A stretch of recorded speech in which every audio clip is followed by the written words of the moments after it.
చేస్తామని ఈ సందర్భంగా మేము విజ్ఞప్తి చేస్తూ మరి తప్పకుండా ఈ వరంగల్ నగర అభివృద్ధికి, ఎందుకంటే ఎయిర్పోర్ట్ అనేది దశాబ్దాల కళ. ఎయిర్పోర్టు కళను ఎవ్వరు కూడా సహకారం చేయలేకపోయారు. అది ఈరోజు మన రేవంత్ రెడ్డి అన్న వల్ల అవుతుంది. రేపు మనకి ఎయిర్పోర్ట్ వస్తే మనకు కంపెనీలు వస్తాయి, ఇండస్ట్రీస్ వస్తాయి.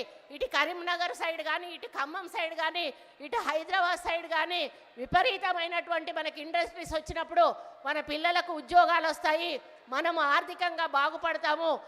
దాని ఎయిర్పోర్ట్ వల్ల చాలా అభివృద్ధి జరుగుతుందనే విషయాన్ని మీ అందరికీ కూడా తెలుస్తూ, అండర్ గ్రౌండ్ డ్రైనేజ్ అనేది కూడా మా వరంగల్ ప్రజల కళ, అది కళగానే మిగిలిపోతుంది అనుకున్నా.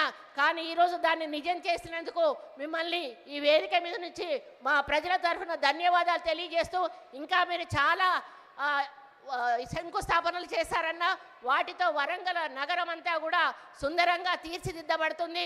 వాటన్నిటిని కూడా దగ్గరుండి నాణ్యమైన పనులతో అవినీతి జరగకుండా ముందుకు తీసుకుపోయే విధంగా అధికారులతో మేము కమ్యూనికేట్ చేసుకొని మా ఇన్ఛార్జ్ మినిస్టర్ గారి నాయకత్వంలో తీసుకెళ్తామని తెలియజేసుకుంటూ, ఇదే ఆదరణ, ఇదే ఆప్యాయత, ఇదే ప్రేమ మా మీద ఎప్పుడూ ఉండాలని, మమ్మల్ని ఆశీర్వదిస్తూనే ఉండాలని కోరుకుంటూ, మళ్ళీ మీకు మరి నిధులు విడుదల చేసినందుకు మా బట్టెనకు పాపం బట్టెన వెనకాల పడతా ఉంటా, అన్న ఒక్క రూపాయి కూడా ఇవ్వని, పాపం బట్టెన కూడా ఈరోజు 4,500 కోట్ల రూపాయలు విడుదల చేసినందుకు వారికి కూడా వేదిక మీద నుంచి ప్రత్యేక ధన్యవాదాలు తెలియజేస్తూ మరి సెలవు తీసుకుంటా ఉన్నాను.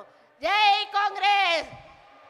రేవంత్ రెడ్డి గారి నాయకత్వం, రేవంత్ రెడ్డి గారి నాయకత్వం! జై కాంగ్రెస్! గౌరవ మంత్రివర్యులకు ధన్యవాదాలతో గౌరవ మంత్రివర్యులు సీతక్క గారు, డాక్టర్ అనసూయ సీతక్క గారి శుభాకాంక్షలు.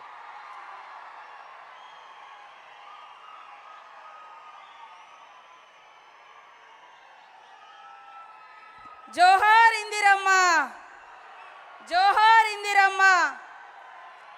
ఈరోజు మహిళలందరికీ కూడా స్ఫూర్తిదాయకమైనటువంటి జీవితాలు